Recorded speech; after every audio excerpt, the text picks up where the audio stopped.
Hello everyone.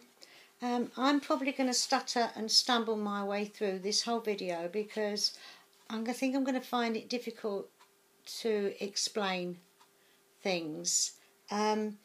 So please bear with me. I'm not really an idiot, I just sound like an idiot. Last year in 2012, when we held the Olympics here, Filofax made a new binder, especially for the Olympics. I didn't like it. I'm not sports minded and it was full of sports information, etc. I didn't obviously buy it. But I did notice that they'd done something different with their separators. And so what I've done today is I've tried to recreate their separators. I went out and bought 8 different coloured pieces of card, A4 size. Now, it turned out that the A4 size, I could get 3 personal size separators out of each one, which means that by choosing 2 colours, you can't see this colour really. This is this is really actually mauve and a pink, or if I do it like that, you can see the pink. So for the first separator with 2 pieces of A4 card, 1 mauve, 1 pink, I could get one with pink in the middle and mauve on the outside. But with the same pieces of card, because by using just 1 piece of pink, I'm left with 2 pieces of pink. There's 2 pieces of pink left. And I'm also left with, where is it? A mauve. So I could make another one, but this time with the pink on the outside and the mauve inside, or I could use the mauve on the inside with 2 other pieces of colours that I'm left over with. For instance, I'm left over with 2 pieces of yellow because I've only used 1 yellow. If I hold it down like that, you can see the colours better. Each one of these is a different shape. I've got my mauve and my pink. I've got red, and can you see that's a very pale blue? I think you're almost seeing the colour there. Both sides. I've got green and blue, and I made an orange and a yellow.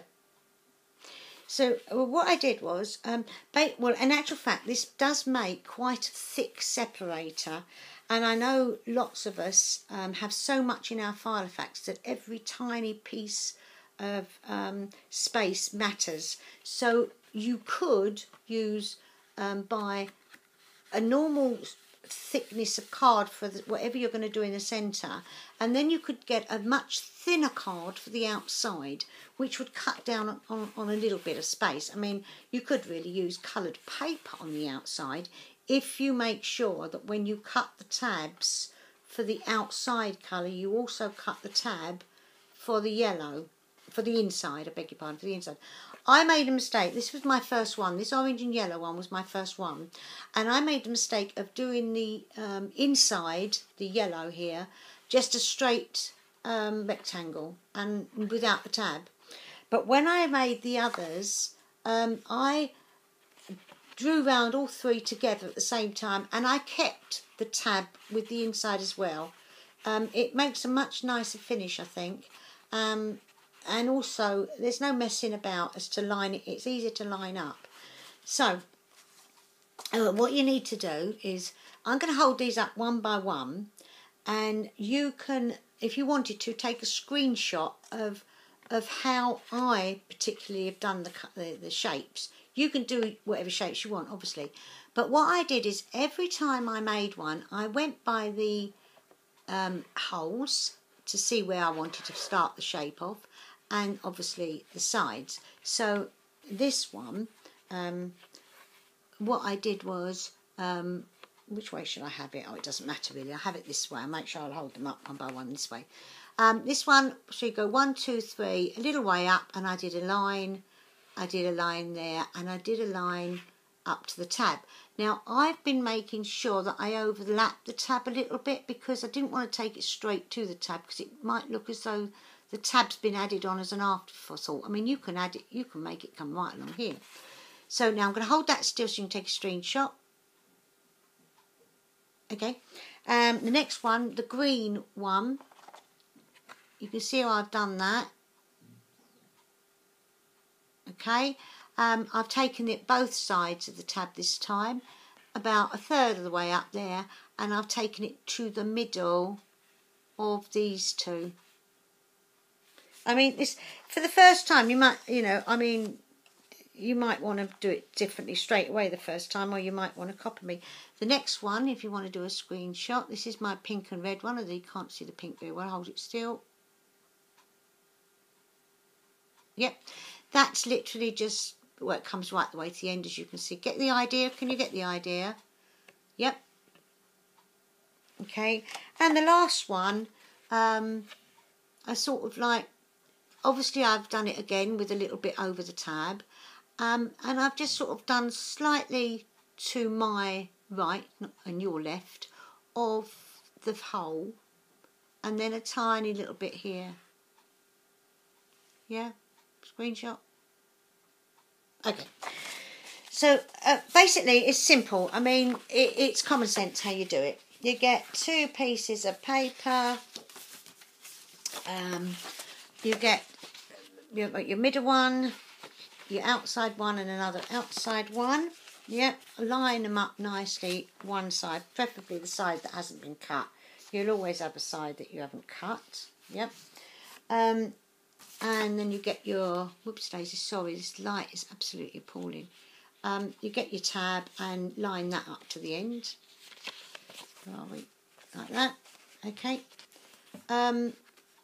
Clip them together on the side and on the bottom. I'll do it quickly. Clip it like that. Yeah. Beg your pardon. Right, and then, oops, daisy, can you see? Trace round. Yeah. Now, at this point, also trace round the holes. Don't cut the holes out, though. The holes cutting out is the very last thing you do. So just trace round them. And the reason you're tracing round them is because once you've taken it off, and you've cut round, you've got your 3 things all cut out. You're going to want your holes. You're going to want your holes to see where you're going to do your lines from. So once it's cut out, take away the middle one. Yep, take away the middle one. I think I'm teaching my grandmother to suck heads here because you can all see how it's done. Put the 2 together. And then from copying from your rings, you'll have a tab up here, obviously. Do your thing, cut it out, glue it all together, and then punch the holes in. And you end up with 4 separators. I mean, I did the 4, but of course you could start again up here. Or as your template, because I use these ones, which only gave me 4 in one of my personal Filofaxes. I forget to say this is personal size, obviously personal size, but you can do any size. I use 4, but obviously some of them you get 6, you get 1, 2, 3, 4, 5, 6, don't you? And you can do 6 of them. But you don't need, if you don't want to, you don't need, just because you're doing 6, you don't need 12 different coloured pieces of paper, because as I say, this has done 4, but I'm also left with enough card already cut out to do another 4, but reversing colours or changing colours. So, I mean, I suppose, really, if you're going to do 6 tabs, you could just buy 6 pieces of different coloured card and then swap them around. I happened to buy the 8 because I got it in a pack of 8 from one of my local stationers. She was selling a pack of 8 card and whatever. So there you go. I think that's my favourite. Not my favourite colour, but I like the shape. Just show you one more time. I think it looks rather good. But it does make quite a thick separator. But it's all good fun. Thanks ever so much for watching. If you've got any questions, obviously, just leave comments and I'll answer whatever you want to say. Not that I should think you'll have many questions, but, there you go. I'm going to have another go at making them with thinner card on the outside. But for the meantime, these are quite good fun. Okay, thank you. Bye-bye, everybody.